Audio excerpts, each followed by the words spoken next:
Hello दोस्तों, क्या हाल चाल। आज मैं आपको बताऊंगा कि अपने कलरफुल लैपटॉप में अंडरवोल्टिंग कैसे करते हैं ताकि गेम खेलते वक्त सीपीयू और जीपीयू ज़्यादा हीट ना हो। तो सबसे पहले आप सर्च करें एडिट पावर प्लान। यहाँ बाय डिफ़ॉल्ट आपको पावर प्लान मिलता है बैलेंस, जो कि पहले से बना होता है। और आप देखेंगे तो 3 पावर मोड होते हैं, एक हाई परफॉर्मेंस होता है, एक पावर सेविंग वाला होता है। तो यहाँ मैंने अपने अपने बना रखे हैं ताकि हर अलग अलग सीनेरियोज़ के हिसाब से मैं चेंज करता रहूँ।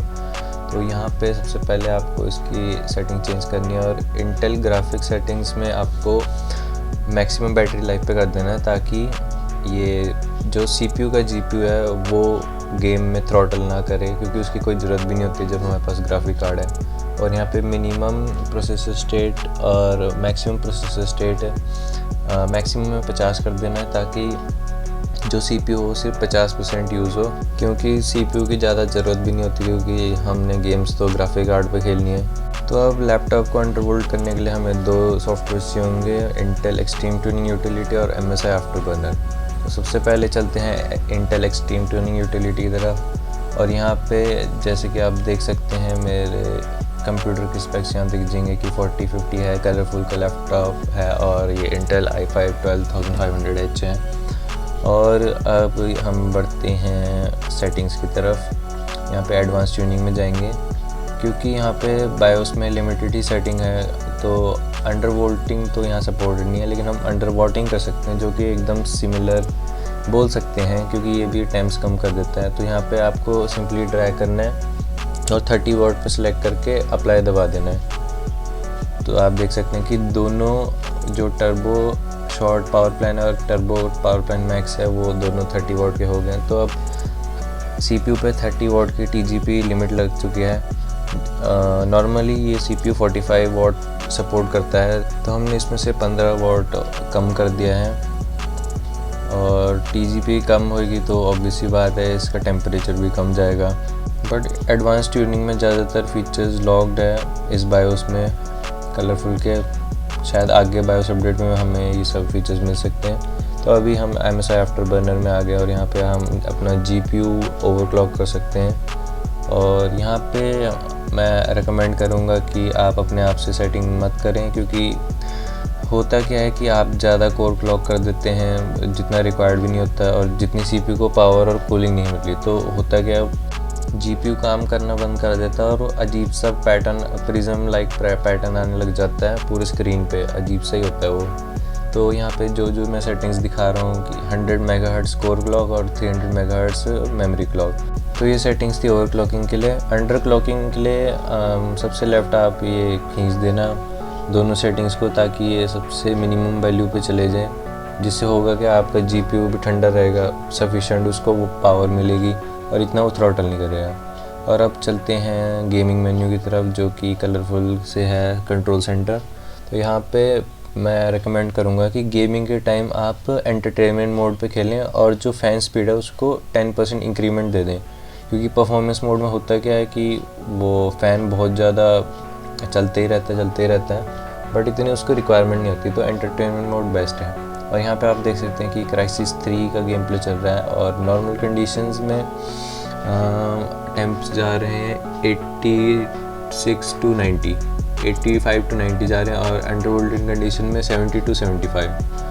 तो FPS ऑलमोस्ट सेम है। आप देख सकते हैं कि अंडर वोल्टेड और नॉर्मल में FPS सेम है, क्योंकि उसको कंपनसेट करने के लिए हमने जीपीयू को थोड़ा ओवरक्लॉक कर दिया और जीपीयू के टाइम्स ज़्यादा बढ़े नहीं, क्योंकि जीपीयू पे कोई इफ़ेक्ट नहीं पड़ता। और आप देख सकते हैं हम बैटलफील्ड 1 में आ गए हैं। बैटलफील्ड 1 में भी नॉर्मल वाले सिनेरियोज़ में 75 टू 80 जा रहा है और जबकि अंडर वोल्टेड सिनेरियो में ठंडा पड़ा हुआ है 65 टू 70 के अराउंड टेम्परेचर जा रहे हैं। जबकि आप देख सकते हैं FPS में ज़्यादा कुछ खास फ़र्क नहीं है।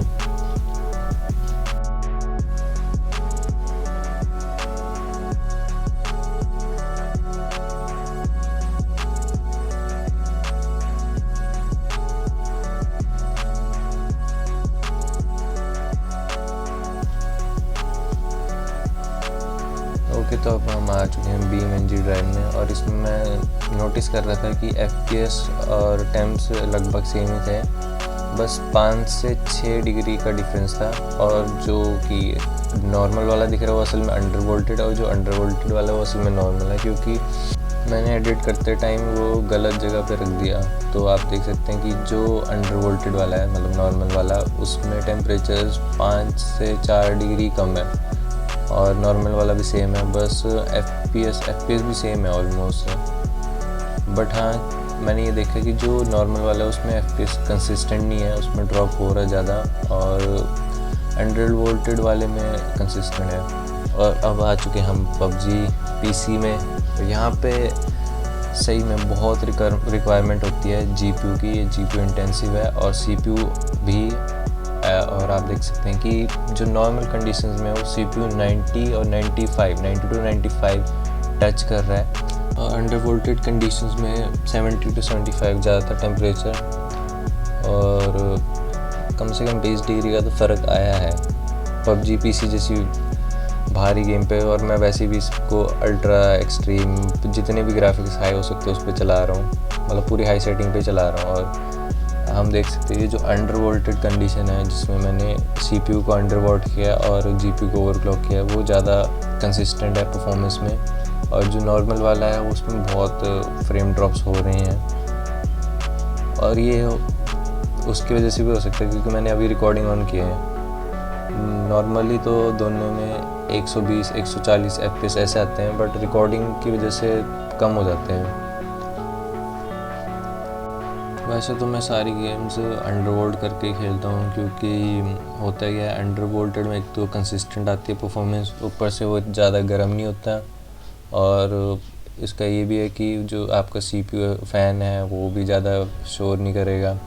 और अंडर वोल्टिंग अगर आप करते हो तो ये सही में फ़ायदेमंद साबित होता है, क्योंकि आप एक तो आपके टेम्परेचर भी ड्रॉप हो जाते हैं और FPS ऑलमोस्ट सेम रहते हैं।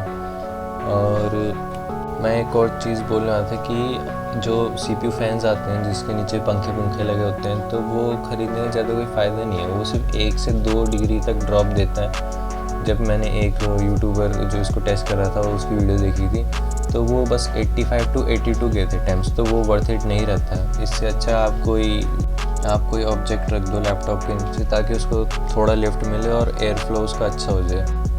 और अगर आपको वीडियो पसंद आई हो और आप चाहते हैं कि मैं और वीडियो बनाऊँ इस लैपटॉप पे, क्योंकि आपने ख़रीदना होगा, तो लाइक कर देना ये वाली वीडियो और सब्सक्राइब कर देना चैनल। और अगली वीडियो में इसकी स्क्रीन ब्लीडिंग के इशू पे बनाऊंगा। मैंने एक बायर को देखा, और वैसे तो ये होना नहीं चाहिए, बट मैं उसी इशू पे नई वीडियो बनाऊंगा। और मिलते हैं अगली वीडियो में, तब तक के लिए बाय बाय।